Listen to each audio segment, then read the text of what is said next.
안녕하세요. 이 시간도 우리 기독교 강요 일본 1장에서 두 번째 하나님을 알지 못하고 자신을 알지 못한다 부분에 시작하겠습니다. 한편 인간은 먼저 하나님의 얼굴을 바라보고 그 다음에 그분에 대한 것을 묵상하며 자기 자신을 검토하지 않는다면 자기 자신을 검토해야 된다. 왜 그러냐면은 우리는 완벽하지 못하니까 그러는 거죠. 자기 자신에 대한 참된 지식을 얻을 수 없다는 확실한 일이다. 예. 자기 자신을 검토하지 못하면 자기 자신에 대한 참된 지식은 얻을 수 없죠. 예. 하나님에 대한 것에 대한 것을 얻을 수가 없다. 왜냐하면은 예, 우리들은 명백한 증거에 의하여 우리의 더러움, 어리석음, 불순함 등에 확신하게 되지 않는다면 항상 스스로 의롭고 정직하고 현명하고 신성한 것처럼 보이기 때문에 그렇다. 이렇게 보는 것입니다.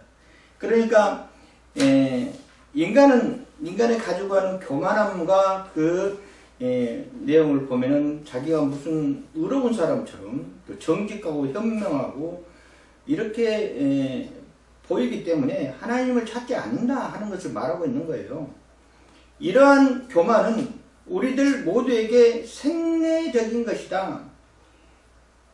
이 생내적인 것은 세상에 태어난 일에 난생 후에 또는 몸이 생각하는 마음이나 몸이 생각하는 생내적인 것이다. 다 그렇다는 이야기예요. 원래 그렇다는 게 인간들은 가지고 있는 생리적으로 봤을 때 교만하는 것이 있다 이렇게 보는 거죠. 그것은 왜 그러냐면은 사회학자들이 이야기하듯이 인간은 양심도 있을 뿐만 아니라 자유의지도 있어요. 자유의지 때문에 그러는 거예요. 하나님께서 우리에게 종교의 씨앗을 숭배사상을 둬가지고 종교의 씨앗으로 숭배사상을 가지고 있어요. 그럼에도 불구하고 또 우리에게 하나님께 주시는 것이 양심이라는 것도 존재하고 있어요. 거기에 또 우리에게 또 분별력은 무슨 예수 믿으면 또 완벽한 분별력으로 가지고 있지만은 우리는 또 가지고 있는 양심도 있고 또 선택하는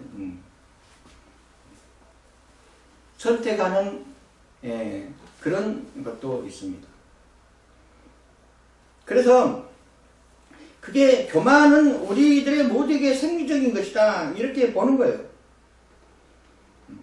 더욱이 우리가 우리 자신만 바라보고 판단의 유일한 표준이 되시는 하나님을 보지 못하는 그와 같이 확신을 가질 수 없다. 하나님의 표준이 유일한 하나님이 표준입니다. 하나님은 선이고 사랑이고 의고 진리이기 때문에 하나님의 표준인 대신 하나님을 보지 못하는 우리는 그와 같은 확신을 가질 수 없다. 왜냐하면은 우리는 모두 나면서 위선에 치우치는 경향이 있으므로 참된 의 자체를 대신하는 의의 어떤 텅 빈 외관일지라도 우리를 충분히 만족시켜 줄 수 있기 때문에 그렇다 하는 것입니다. 위선은 뭐냐면요, 세상 권세 아래에 있는 것 때문에 겉으로만 착한 체 하는 것입니다. 의는 사람이 지키고 행해야 할 바른 도리를 말하는 거죠. 그래서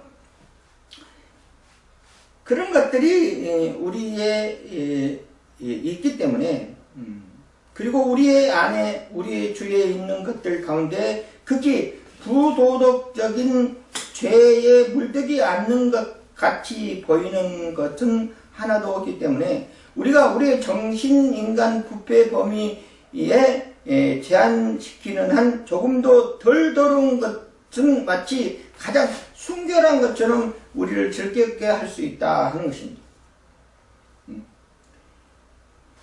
그래서 우리는 완벽하게 비워 있어야 돼요. 완벽하게 비워 있어야 돼요. 우리는 그릇처럼 완벽하게 이 자아가 하나도 없이 싹 비어있어요. 우리는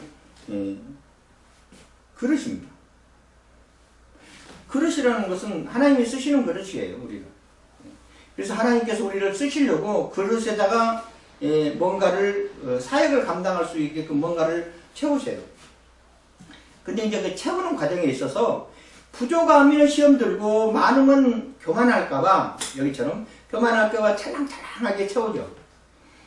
그러면 생각해 보세요. 우리가 그릇인데 찰랑찰랑하게 하나님께서 뭔가를 채워놨다면 그거를 오만방자하게 하겠어요?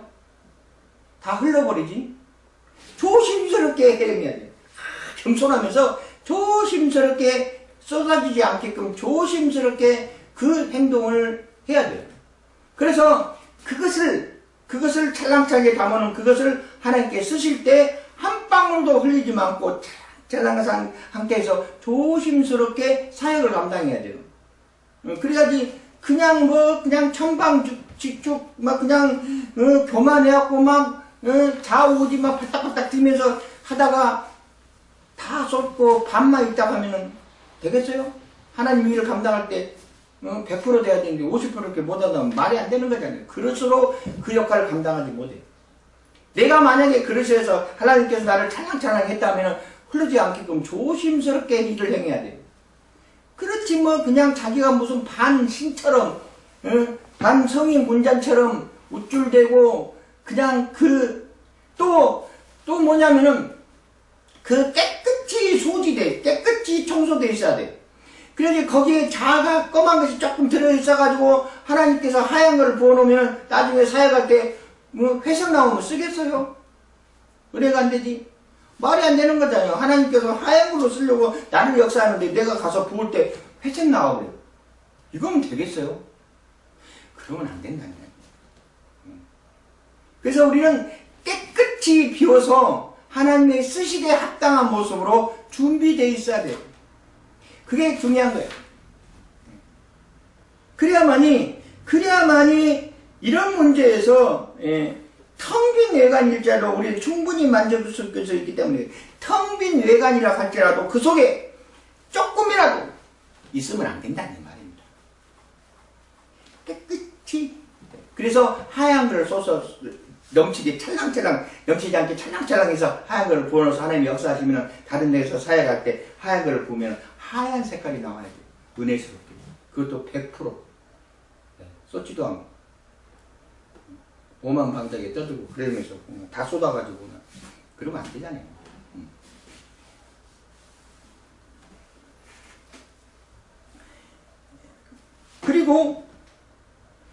그리고 우리 안에서 우리 주위에 있는 것들 가운데 극히 부도덕적인 죄를 물들지 않은 것 같이 보이는 것은 하나도 없기 때문에 우리의 정신이 인간 부패 범위에 제한시키는 한 조금이라도 덜 더러운 것이 마치 가장 순결한 것처럼 우리를 즐겁게 할 수 있다. 여기에서 빠져들어가면 안 돼요. 여기에서 빠져들어가면 절대 안 돼요. 우리는 자신 있게 나아가야 돼요.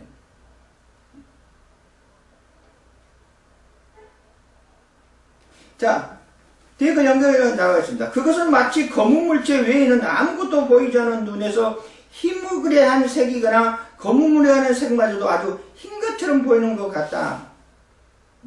그리고 사실 영혼 능력을 평가하는 데 있어서 우리가 어느 정도 속고 있는가 하는 것은 육체의 감각으로 훨씬 더 명백하게 구별할 수 있기 때문에 그렇다. 이겁니다. 우리는 자신 있게 나아가요. 자신 있게. 어떤 자가 하나님 앞에서 자신 있게 나아갈 수 있는가? 자신이 없다는 것은 아무것도 못한다는 것이에요. 하나님이 나를 사용할 때, 야, 너 자신 있느냐? 예! 나는 항상 자신이 있습니다. 왜? 하나님께서 나를 자신 있게끔 역사하셨기 때문에 나는 항상 준비되어 있습니다. 이래야지 자신 없어요. 못하겠어요. 이러면 되겠어요? 어떤 자가 자신이 있느냐? 어떤 자가 하나님 앞에 자신 있는 자의 모습이냐? 살펴보겠습니다.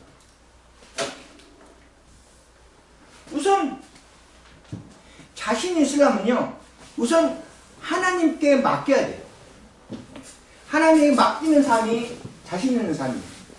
네. 우리는 우리가 가지고 있는 표현 중에서 오각이라는 것이 있어요. 오각.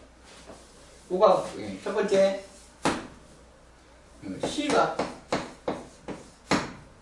두 번째 촉각, 세 번째 미각, 네 번째 후각. 미각, 촉각, 그 다음에 시각, 촉각, 미각, 그 다음에 뭐가 있죠? 촉각, 미각, 후각.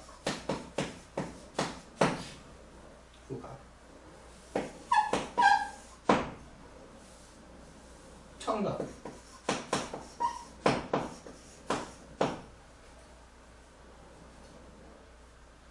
예, 이렇게 오각을 가지고 있어요. 오각을 가지고 있어요. 이게 나의 자신입니다. 자신. 물론 내 자신 속에 마음이라는 창도 있고 또 생각이라는 창도 물론 있어요. 그러나 여기서 생리적으로 봤을 때, 생체적으로 봤을 때 우리는 이 감각을 가지고 태어나요. 이런 감각을 태어나고 상대 A하고 B하고 공유하면서 살아가요. 그리고 느끼고 그 감각을 느끼고 살아가요. 자, 그런데 내 자신이 이것을 완벽하게 하나님의 완벽하게 하게끔 하나님께서 지음바 되어 있는데, 완벽하게 할 수 있는 것이 뭐냐면은 시각은 100% 할 수 있어요. 시각은 보고 안 볼 수도 있으니까 마이너스 플러스가 되잖아요. 그리고 촉각도 안 맞으면 돼요. 이것도 100% 할 수 있어요. 미각도 마찬가지입니다. 안 먹으면 되죠. 느끼지 않는데. 후각은 숨 쪽으로 하는 건데 숨 안 쉴 수도 있어요. 근데 어차피 살아야 되니까 쉬어서 그렇지 안 쉴 수도 있고, 뚜껑이 있다니까, 뚜껑이. 청각은 안 돼. 청각은 뚜껑이 없어. 청각은 뚜껑이 없어가지고 아무리 막아도 들립니다. 네. 귀에 뚜껑을 안 달아서 하나님께서. 그래가지고 아무리 막아도 들려요. 야, 그래서 이 청각의 귀의 뚜껑을 안 만들어 놓은 이유가 뭐냐면은 귀에 해당되는 이야기입니다. 귀에 뚜껑이 없어요. 뚜껑을 안 만들어 놓은 이유는 뭐냐면 하나님께서 인간을 창조하고 난 다음에 아담을 창조하는데, 야, 이 녀석이 나하고 약속을 어겨갖고 아담아 부르면은 코 막고 귀 막고 눈 감고 가만히 있으면은 소통이 안 되니까 안 되겠구나. 그래서 귀에 뚜껑을 안 만들어 놨어. 부르면 들으라고. 그렇게 보는 거예요, 사실. 그리고 귀에 뚜껑이 열려있기 때문에 듣고 깨우칠 수밖에 없어요, 귀로. 그래서 이거는 완벽하지 못해요. 그래서 많은 선진들이 하는 이야기가 뭐냐면 100번 들어도 한 번 보는 것밖에 못해. 왜? 완벽하지 못하니까, 인간은. 예. 그래서 이 귀를 왜 귀에 뚜껑이 없을까? 그것은 우리가 듣고, 성경의 말씀처럼 듣고 깨우쳐야 돼요. 듣고 깨우치지 않으면은, 듣고 깨달지 않으면은 내 자신을 하나님께 맡길 수가 없어요. 맡기는 삶이 안 됩니다. 맡기는 삶이 안 돼. 내 자신을 하나님께 맡겨야만이 하나님께 역사하시는 거잖아요. 내 자신을 하나님의 섭리 속에 맡겨야 돼요. 그래야 하나님께서 우리에게 은혜로, 역사로, 또 성령에 함께 예수님과 동행하면서 나아갈 때마다 자신이 있을 수가 있어요. 자신 있게 갈 수 있어요. 자신이 있다 하고 갈 수 있어요. 이게 자신이 있는 삶입니다. 그러니까 귀의 뚜껑을 열어가지고 하나님의 지식에 도달해야 돼요. 하나님의 지혜에 도달해야 돼요. 하나님이 알지 못하면 내 자신을 알지 못하는 것입니다. 그래서 듣고 깨우쳐야 돼요. 그러면은 하나님께서 우리를 인정해 주시고 내가 하나님께 맡기는 하나님의 섭리 속에 가는 맡기는 삶을 살아갈 때 내가 자신 있다 하고 느낄 수가 있어요. 자신 있는 자들은 못할 일이 없습니다. 예. 그렇게 가야만이 예, 된다 하는 거죠. 그러지 않으면 우리는 오판하기 쉽다는 이야기예요.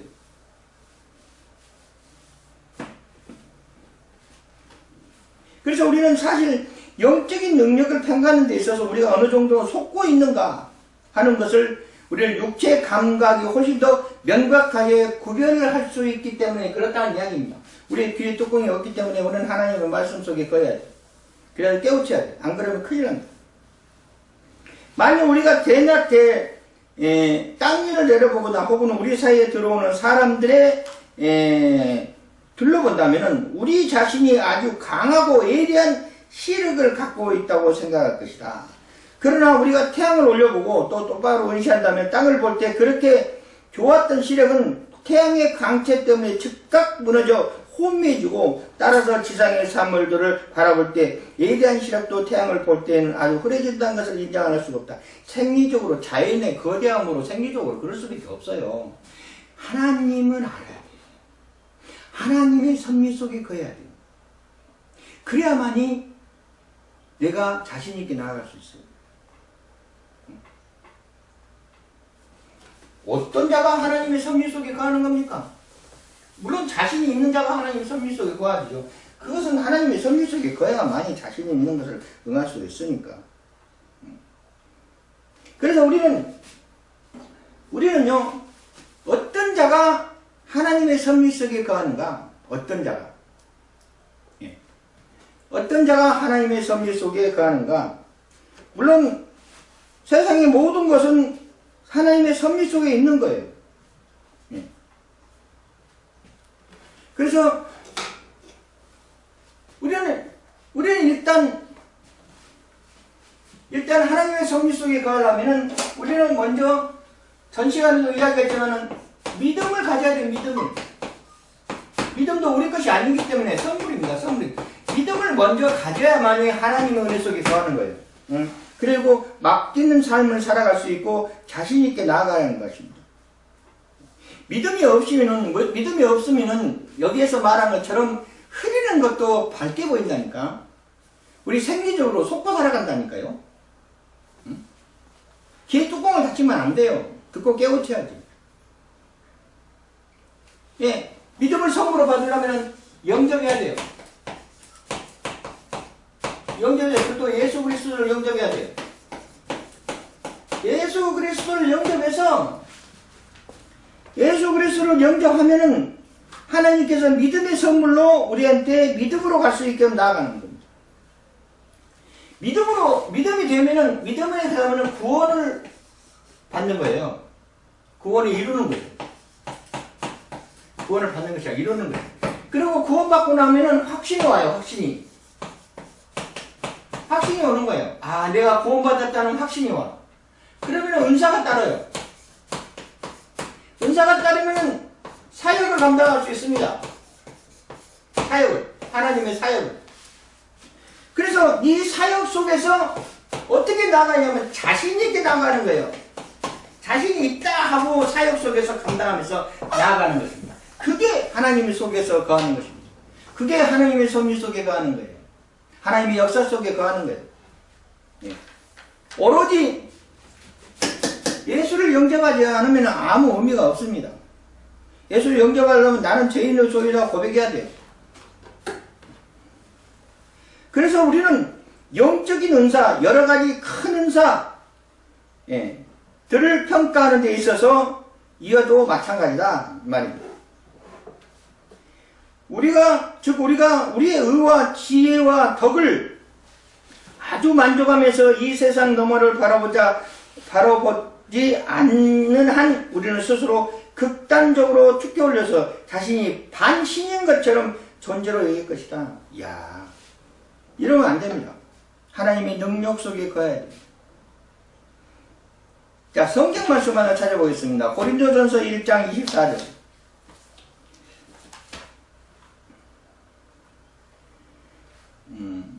고린도전서로 갑니다. 신약의 1장 24절. 자, 24절에 보면은 어떻게 써져 있냐면은 오직 부르심을 받는 자들에게는 유대인이나 헬라인이나 그리스도는 하나님의 능력이요 하나님의 지혜이라 했습니다. 여기서 사람을 가리지 않는다는 뜻이에요. 예. 사람을 가리지 않는다는 뜻이에요. 사람을 가리지 않고 하나님의 능력이고 또 하나님의 지혜다는 이야기예요. 왜? 오직 부르심을 받는 자들입니다. 부르심이라는 것은 뭐냐면 소명하다랬다는 이야기예요. 소명받았다는 이야기예요. 하나님께서 우리를 부르셨다는 이야기예요. 소명이에요. 소명. 항상 내 강의 시간에 소명이라는 걸 많이 강조하는데 소명받았다는 이야기예요. 이 소명받았다는 것은 뭐냐면은 소는 부를 소자고요. 명은 목소명입니다. 그래서 하나님께서 내 목숨을 부르셨다는 이야기예요. 하나님께서 내 목숨을 부르셨어요. 왜? 서로 극단적으로 축게 올라서 자신이 반신처럼 하는 그것을 막고자 영적인 은사로 평가한 데 있어서 우리를 소명하다 해서 우리를 부르셨어요. 부르셔가지고 하나님의 능력과 하나님의 비밀로 하나님의 역사로 우리를 인도하셨다는 이야기예요. 하나님의 지혜 속에 가게끔 하셨다는 이야기예요. 즉 그 말은 무슨 말이냐면 하나님께서 세상에서 우리가 죽을 수밖에 없는 우리를 소명하다 해서 우리를 건지셨다는 거예요. 하나님께서 내 목숨을 세상 속에 있는 이 세상 속에서 내 목숨을 건지셨다는 거예요. 부르셨다는 거예요. 목숨을 부르셨다는 이야기입니다. 그렇기 때문에 내 목숨은 내가 아니에요. 내 것이 아니에요. 하나님 것이지. 하나님 뜻대로 하는 것입니다. 하나님의 지혜 속에 거하면서 하나님의 능력이기 때문에 하나님의 뜻대로 거하는 거죠. 하나님의 뜻대로 하는 거예요. 내 마음대로 하면 실수예요. 가만히 생각해 보면요. 이때까지 살아오면서 내 마음대로 했던 것이 하나로 성공되는 것이 하나도 없어요. 일도 안 될 뿐만 아니라 시간도 뺏기고요. 시험 들고요. 사랑까지 잃어요. 돈은 물론이고. 내 마음대로 하는 것이 아니에요. 하나님 뜻대로 해야지. 하나님 뜻대로 하려면 먼저 뭐예요? 기도해야 돼. 기도해야 돼. 기도해서 부르심을 받아야 돼요. 주여 이 일을 어떻게 감당하면 좋으십니까? 이 일을 감당하게끔 우리에게 은사를 더하게 해주시고 능력을 더하시고 권능을 더하게 하여 주시어서 예수 그리스도 이름으로 행하게 하여 주시옵소서 하고 우리는 기도해야 돼요. 그래가지고 목적을 앞에다 놓고 가야 돼요.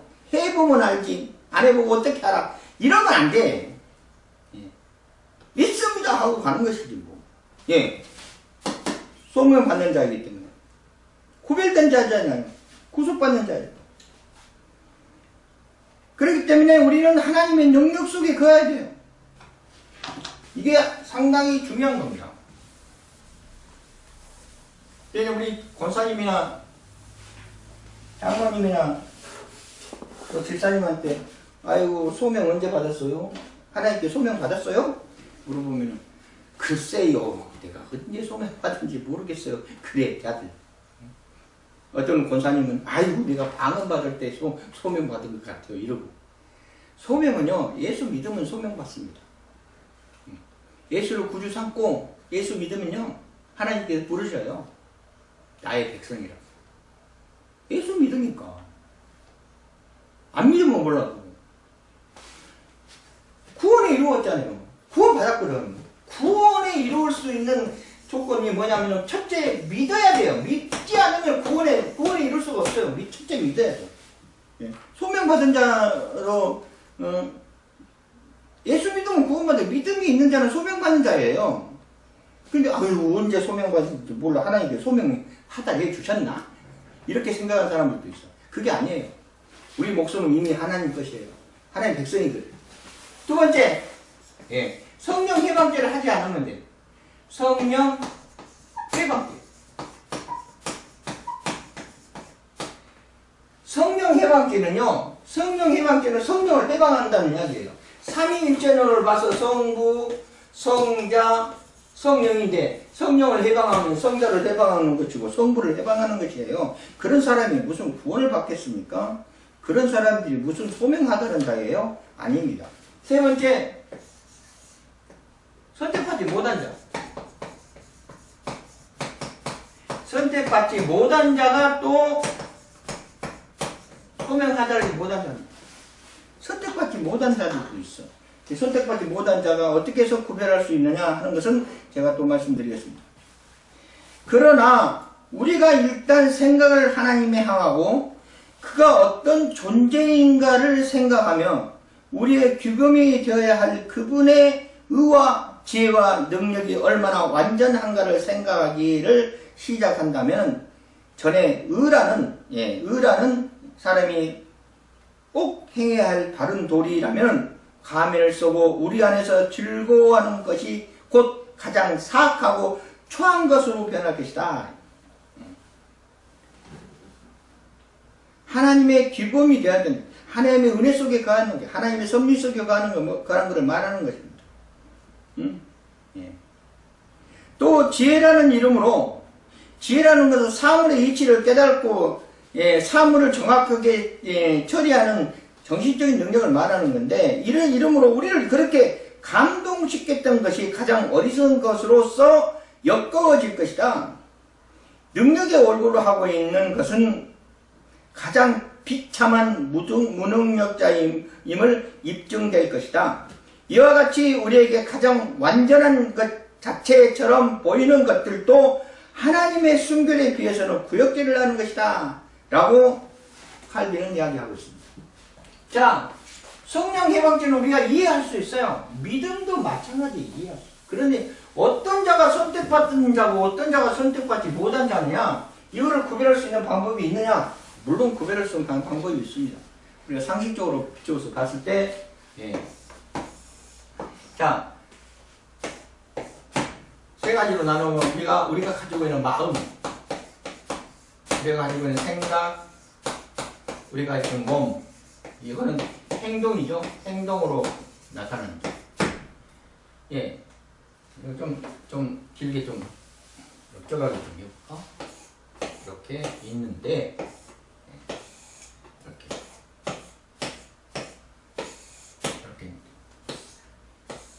요거는 선택받지 못한 자예요. 그러니까 요거는 악한 모습이에요. 악한 모습. 요거는 선택받은 자, 선한 모습이죠. 선한 모습. 그러면은 그 자가 선택받지 못한 자인가 선택받는 자인가를 구별할 수 있는 방법은 마음에서, 생각에서, 몸에서 표출된다는 이야기예요. 이게 나의 자신이에요. 자신. 내 자신. 내 자신 속에서, 뭐 영적인 것은 우리 새끼가 아니니까 그건 다음에 이야기하고, 내 자신 속에서 이게 이렇게 이 모습으로 우리가 표출된다는 이야기예요. 자, 좀 생각해 보면은요, 악한 모습은요, 그러니까 선택받지 못한 자의 행위는 마음적으로 어떤 모습인가? 또는 선택받는 자의 마음은 어떤 마음을 가지고 있는가? 이거를 우리가 상식적으로 한번 살펴보자는 것이에요. 자, 선한 모습에 행하는 자는 마음적으로 온유합니다. 온유해. 아주 따뜻해. 그렇게 따뜻할 수가 없어. 그냥 집사님만 그냥 오시면은 그냥 분위기가 완전히 그냥 뭐 온유해지고 따뜻해지고 사랑이 넘치고 막 그래. 어휴, 그러면서 아주 은혜스럽고 너무 온유하는 거예요. 아주 그냥 모든 것이 다 그냥 하나님이 바치는 꼴이고 희생한 모습이고 정말 따스하고 따갑지 않고 따스하고 이래. 이렇게 온유한 성격을 마음을 가지고 있는 사람들이 보통 보면은 택한 백성입니다. 그래서 악한 자는 뭐냐면은 냉랭해요. 냉랭해. 얼마나 차가운지 몰라. 아주 칼날 같아. 그래가지고 이제 교회에서 무슨 행사를 하면은 아이고 집사님 내가 좀 참여해서 이렇게 한번 하시면 어떻게 됐습니까? 아주 냉정하게 탁 단가를 잘라 그래. 아이고 바쁜데요. 그렇게 냉정할 수가 없어. 이런 자들은 조금 문제가 있습니다. 아주 마음이 아주 냉랭해가지고 냉해가지고는 그냥 차가워도 보통 차가운 거야. 아주 그냥 칼날같이 냉정한 그런 자들의 모습은 우리가 보면은 선택받지 못한 자의 모습이다. 이렇게 볼 수 있어요. 차이가 많이 나죠.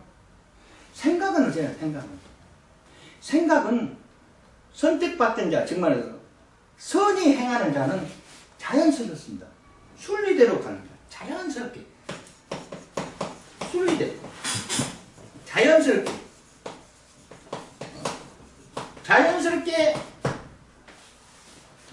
자연이라는 것은 뭐냐면은 그냥 자연을 그대로 가만히 놔둔 것이 자연이에요. 자연스럽게 놔두는 것이 자연입니다. 그런데 그 자연을 파헤치고 막 몸살을 앓게 만들면 그 자연이 사람들을 공격해요. 결국은 자연은 그대로 놔둔 거, 자연스럽게 놔둔 것이 자연입니다. 그래 순리대로 생각이 풀려. 마음이 따뜻하니까 아주 따뜻한 마음이 있어가지고 성령 충만하고 불받았지. 그냥 따뜻한 마음이 있으니까 생각이 아주 계획적으로 순리적으로 참 하나님께서 기도 중에 그 일이 풀려가게끔 기획된다는 이야기입니다. 은혜스럽죠? 근데 악한 모습, 선택받지 못한 자의 모습들은 뭐냐면은 문제만 발생해. 아주 문제에서 문제만 나. 답은 하나도 없고 맨날 문제만 나요. 그냥 공동회든 재직회든 하면은 아주 태클 걸고 문제만 발생하고 아이고 안됩니다 목사님 그것이 무슨 말입니까 하고 그냥 태클 걸고 문제 발생하고 결론적으로 아무 결론도 못 내요. 그러나 선택받던 자의 선한 모습은 아주 순리적으로 기획이 되고 순리적으로 평가가 돼요. 그래서 답이 나오는 거예요. 답이. 열매가 맺는 것입니다. 열매가 순리적으로 풀리기 때문에 결실이 맺어요. 결실과 열매를 맺어요. 답이 나오는 거지. 그러나 악한 자의 모습은 문제 생기고 답이 없어. 답이 하나도 안 나와. 그래서 이 열매를 하나님께 영광을 돌리면요 하나님께서 더 많은 것으로 우리한테 채워주셔요. 응?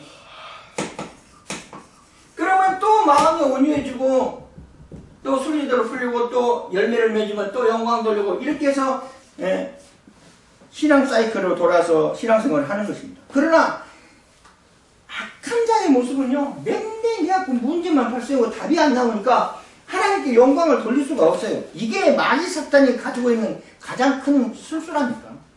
열매를 못 맺게 만들어요. 열매를 맺을 수가 없어요. 절대로.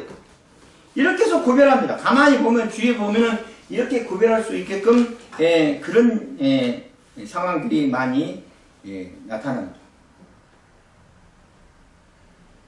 그래서 우리는 소명받은 자고 우리는 하나님의 백성이고 주 안에 거하는 자이기 때문에 우리는 순리대로 풀리고 하나님의 은혜 속에 거하며 하나님의 역사 속에 거하고 우리는 하나님을 감당할 수 있게끔 우리는 나아갈 수가 있다 하는 것입니다.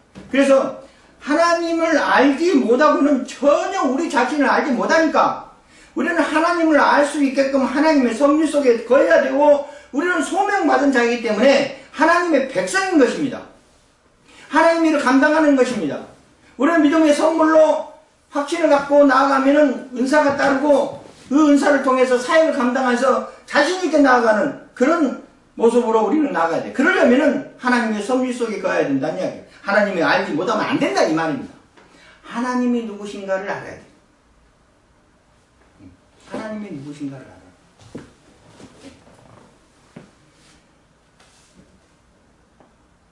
하나님이 우리에게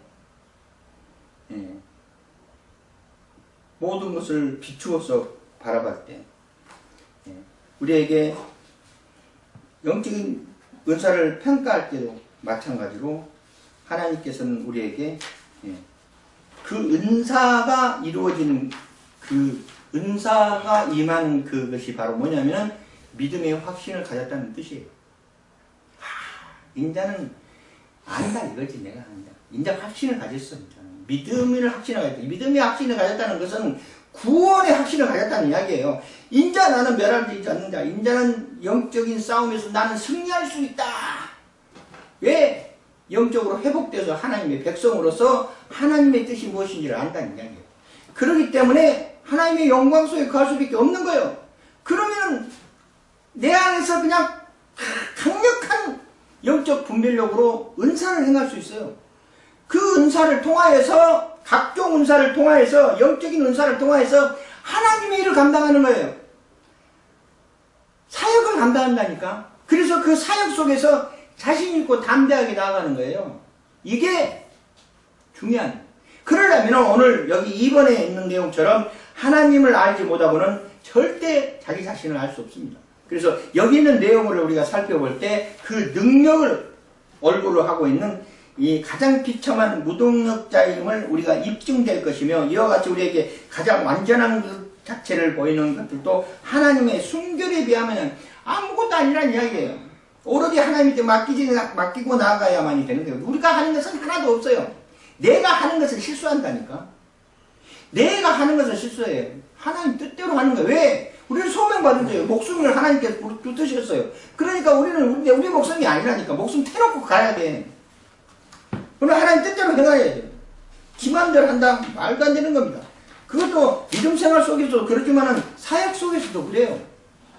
하나님 뜻대로 가야 됩니다. 지금요, 몇몇 교회, 대형교회 목사님, 큰 종의 목사님, 물론 그 종들이 그만큼 위치에 가게끔 하나님 역사하셨겠죠. 그러나 그 위치에 가가지고 병들어서 이상한 이야기만 했었고, 이상한 쪽으로 가는 정말 안타까운 목사님들 너무나 많습니다. 그런 거 이야기할 것이 아닙니다. 하나님의 성경에 있는 이야기만 해도 평생 못할 건데 뭐하고 있는지를 모르겠어요.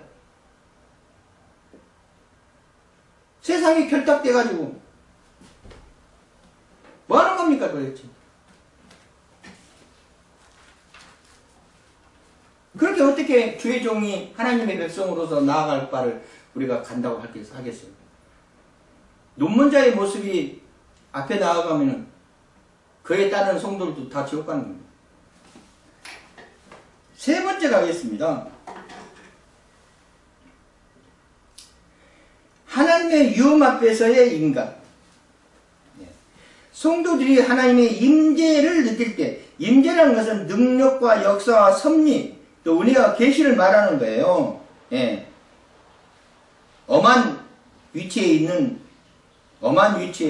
앞에서 인간은 어떤 모습인가? 느낄 때 언제나 충격을 받고 압도당한 것으로 성경이 일반적으로 묘사하고 있는 그 두려움과 놀람, 바로 여기서부터 온 것이다.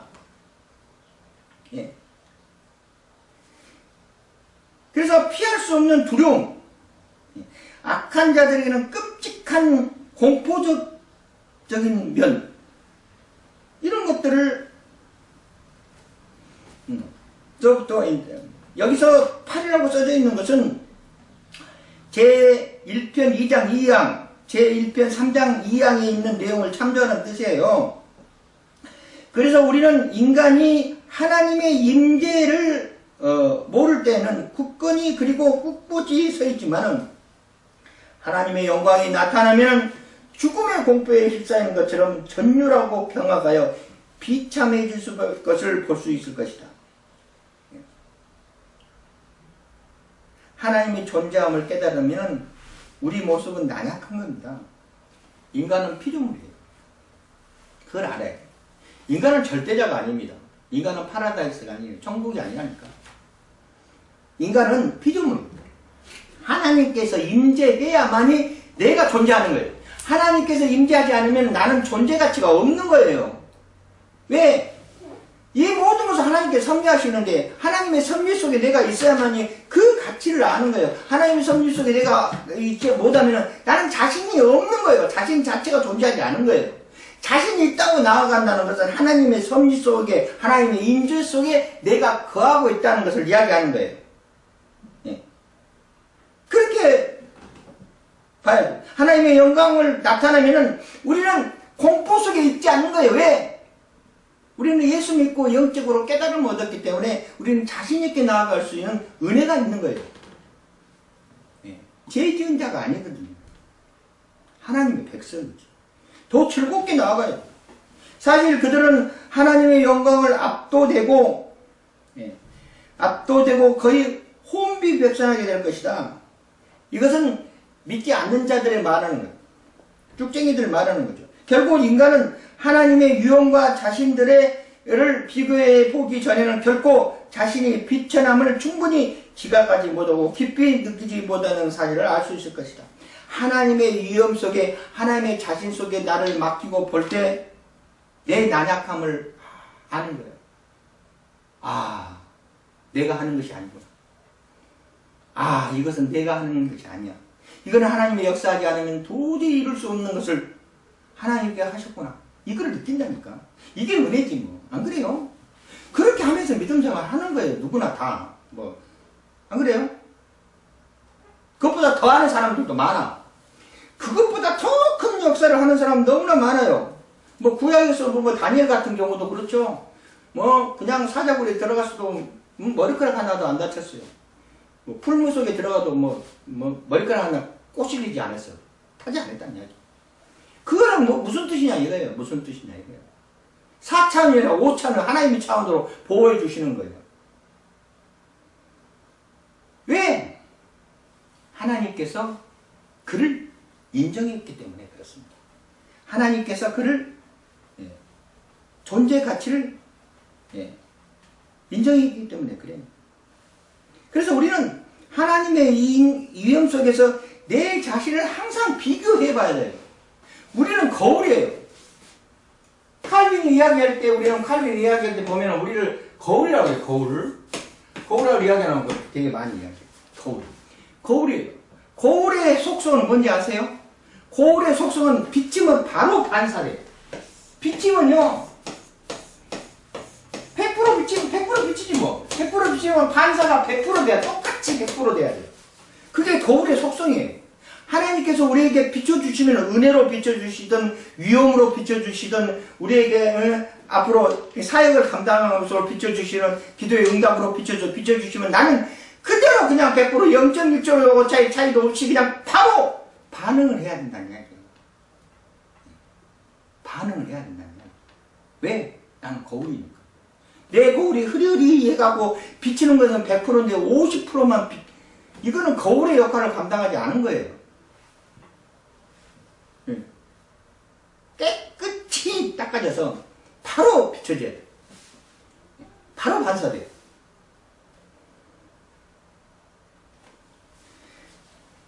그래서 사실 그들은 하나님의 영광에 압도되고 거의 혼비백산될 것이다. 결국 인간은 하나님의 위엄과 자신을 비교해 보기 전에 결국 자신을 비천함을 충분히 지각하지 못하고 느끼지 못하는 사실을 알 수 있다. 더욱이 우리는 이러한 놀라운 사건의 신뢰가 사사기에서도 나오고요. 예언서에도 나와요. 예언서는 이사야부터 말라기까지가 예언서입니다. 예언서에서 나와요. 예. 그리고 꼭 목사님 아이고 구약 때는 뭐 그랬는데 뭐 지금 신학 때도 그런 일이 벌어지겠어요? 그러지 않습니다. 지금 옛날에 구약의 하나님도 지금의 하나님이시고요. 구약에 행했던 성령님도 지금의 성령님이세요. 구약의 사건도 지금의 사건이에요. 네, 그래서 항상 하는 이야기 그래요. 홍해가 갈라진 이 사건도 나를 믿게 하게 만들어서 나를 하나님 앞에 나가게끔 내 눈에 보여지는 거예요. 삭개오가 꽁뽕나무 올라갔을 때도 그것을 내가 느끼게끔 그 사모함을 느끼게끔 하나님께서 그때 나를 위해서 역사하시는 거예요. 예수님이 십자가에 못 박혀서 피가 물을 쏟을 때도 나 하나를 믿게 하기 위해서 그 고난을 받으신 거예요. 옛날 일이 아니라니까. 옛날 일이 아니에요. 그 놀라운 사실, 다니엘이 사자굴에 들어가고 그 놀라운 사실도 나를 믿게 하기 위해서, 하나님의 놀라운 사실을, 놀라운 역사를 믿게 하기 위해서, 나를 믿게 해서 그때 그 일을 행하셨던 거예요. 그렇기 때문에 우리는 성경이 살아있다고 그래요. 골수를 쪼갠다고 그래요. 그 일을 내가 지금에 와서 성경을 읽으면 오! 이런 일이 있었네. 와! 이렇게 믿게끔 하려고, 나를 믿게끔 하려고 눈을 번쩍 뜨고 귀가 번쩍 뜨고 영적으로 깨우쳐서서 그 놀라운 은혜를 내가 지금 실감하기 위해서, 그래서 하나님 일을 감당할 때 자신 있게 나아가게 하기 위해서 그렇게 돼 있던 거예요. 그래서 우리를 어떻게 이야기하냐면은 태초 전부터 택함을 받았다고 그래요. 태초 전부터 택함을 받아갖고 아버지 몸에서 어머니 몸으로 옮겨오면서 잉태돼가지고 세상에 내가 나왔어요. 세상에 나왔고 숨을 쉬게 됐어요. 그리고 예수 믿었어요. 천국 가는 백성이 됐어요. 얼마나 감사합니까? 내가 세상에 안 나와서 예수를 믿지 않았으면 나는 뭐예요? 나는 하나의 그냥 아무 가치가 없는 존재밖에 될 수 없어요. 내가 세상에 나왔던 그 자체가 은혜라니까요. 세상에 나와서 눈을 뜨고 예수를 믿게 해서 천국 가게 했다는 그 자체가 은혜예요. 그거를 생각하면 너무나 감사하는 거예요. 그것을 옛날 태초부터 나를 택하셨다는 거예요. 나를 구별될 모습으로 나를 부르셨다는 거죠. 그러면은 이 세상에 나와서 그렇게 정말 택한 백성이 되는 내가 뭐를 못하겠어. 뭐를. 하나님 일을 감당을 해야지. 내 목숨은 하나님 것이니까 목숨 걸고 하나님 일을 감당해야 돼. 어디서 그냥 내 맘대로 하는 거예요. 어디서. 말도 안 되는 거죠. 하나님이 위험 앞에서 인간은 나약한 것입니다. 맡기지 않으면 절대 안 돼요. 내가 뭐 스스로 뭘 하는 것이 있어. 맡기지 않으면 안 돼요. 하나님이 하시는 거예요. 그것이 중요합니다. 우리는 그런 모습으로 나아가야 하고, 그런 모습으로 교육돼야 되고, 그런 모습으로 우리는 이 세상에 하나의 불꽃으로 비춰야 돼요. 그래야 됩니다. 지금 이 시대가 많은 학자들이 마지막 때라고 그래요. 마지막 때라고. 마지막 때라는 말이 무슨 뜻인지 아십니까? 무슨 사회학자들이 예수 안 믿지 않는 사회학자들도 마지막 때라고 그래요. 신학자들, 성경학자들도, 또 목사님들도 마지막 때라고 그래요. 왜 마지막 때라고 한지 아십니까? 예수님이 오실 날이 얼마 남지 않았다는 뜻이에요. 예수님의 재림이 얼마 남지 않았다는 뜻이에요. 이제 세상은 멸한다는 뜻이에요. 그래서 우리는 예수 믿은 자이기 때문에, 예수 믿고 구원받은 자이기 때문에 예수님이 오시면 우리는 낙오되지 말아야 된다는 것이에요. 예수를 영접해서 우리는 천국 가는 거예요. 그리고 세상이 정리되고 난 다음에 우리는 예수님과 함께 내려와서 천년왕국을 이루는 것이에요. 그런 소명을 가지고 있어요. 우리는 그런 소명을 가지고 있어요. 그러니 얼마나 감사합니까? 매일 감사해도 부족하지. 내가 살아있는 그 자체가 감사하는 거지. 안 그래요? 여러분도 그 자부심을 가져야 됩니다. 그러기 위해서 우리는 배우는 겁니다. 아무렇게나 살아가는 것이 아니에요. 아무렇게나 살아가는 것이 아니에요. 우리는 정말 사마리아 땅끝까지 복음을 증거하는 정말 증인이 돼야 돼요. 여호와 증인 그것이 아니라 진짜 하나님의 말씀 복음을 선포하는 사도가 돼야 된다는 거예요. 누구는 마지막 사도라고 그래가지고 이상한 거 행하지만 그런 게 아니고요. 복음이 증거돼야 된다는 거예요. 복된 소리가 증거돼야 된다는 이야기입니다.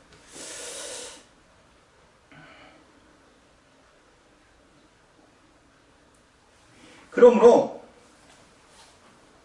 더욱이 우리는 이러한 놀라운 사건의 신뢰가 사사기와 연수에 무수히 있다. 그리고 하나님의 백성 사이에는 우리가 하나님을 보았으나 반드시 죽으리라 하는 표현이 자주 사용하게 되었다. 가로 열고는 성경 말씀을 참조하시고요. 욥기는 하나님의 지혜와 능력과 순전하심을 묘사함에 있어서 항상 인간들로 하여금 자신의 어리석음과 무능함과 부패를 깨닫게 함으로써 인간을 압도하는 강력한 주장을 하고 있다라고 고백합니다. 욥기서 83장 1절 이하. 이것은 충분한 증거에 있는 말이다. 왜냐하면은 우리는 아브라함이 하나님의 영광을 보기 위하여 가까이 나아가실 때 자신이 흙이요 티끌에 불과함을 더욱 분명히 인식되었던 것을 볼 수 있고, 또 엘리야도 얼굴을 가리지 않고는 하나님께 가까이 나아가는 것을 감당할 수 없음을 우리는 보게 된다. 하나님이 본다는 것은 이렇게 두려운 일이다 하는 것입니다. 그랬었어요. 두려운 일이죠. 하나님 앞에 선다는 것은 두려운 거예요. 그러나 우리는 예수 믿는 자입니다. 하나님께서 휘장에 이렇게 가려져 있는 하나님을 예수님께 십자가 사건으로 휘장을 가르셨어요. 그리고 하나님과 중보된 역할을 감당하셨어요. 그리고 하나님을 우리를 어떻게 해요? 예수로 인하여서, 중보자인 예수로 인해서 하나님을 어떻게 불러요? 아버지라고 부를 수 있는 고난을 느끼게 고난을 해주셨어요. 예수 믿었기 때문에. 그래서 이제는 하나님이 두려운 것이 아니고 하나님의 사랑의 하나님이고, 하나님은 은혜의 하나님이고, 하나님은 역사의 하나님입니다. 하나님은 내 편인 거예요. 내 편. 나를 인도하시는 하나님이세요. 얼마나 감사합니까? 응? 그것이 예수의 능력으로 되는 거예요. 예수 십자가의 능력으로 그 일을 감당할 수 있게끔 됐어요. 왜? 나는 예수를 믿었기 때문에 하나님께 나를 백성 삼아주셨다는 이야기예요. 하나님께서는 우리에게요, 하나님께서 의뢰를 내려주셨는데, 어떻게 내려주시면, 예수를 믿으면, 첫째, 백성 되고요. 둘째, 제사장도 돼요. 또 사도도 되고요. 셋째, 유업을 물려받죠. 세상의 유업을 물려받아요. 네. 뭐 등등등 많아요.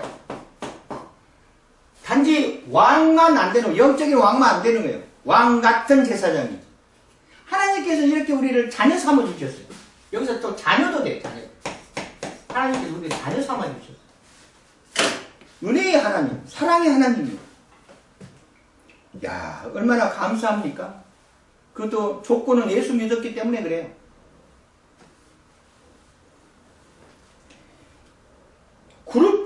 그룹들까지, 여기서 말하는 그룹은 천사를 말하는 것입니다.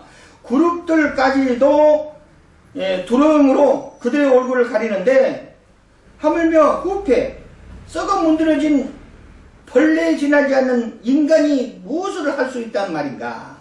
이에 대해 선지자 이사야는 그때의 자리 무색하고 해가 들어오니 부끄러우니 이는 만군의 여호와께서 왕이 되시고 라고 말한다.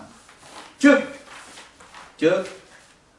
그 강체가 바라고 더 가까이 가게 서게 하면은 가장 빛이 나던 것들도 그 앞에서는 캄캄하게 될 것이라는 뜻이다.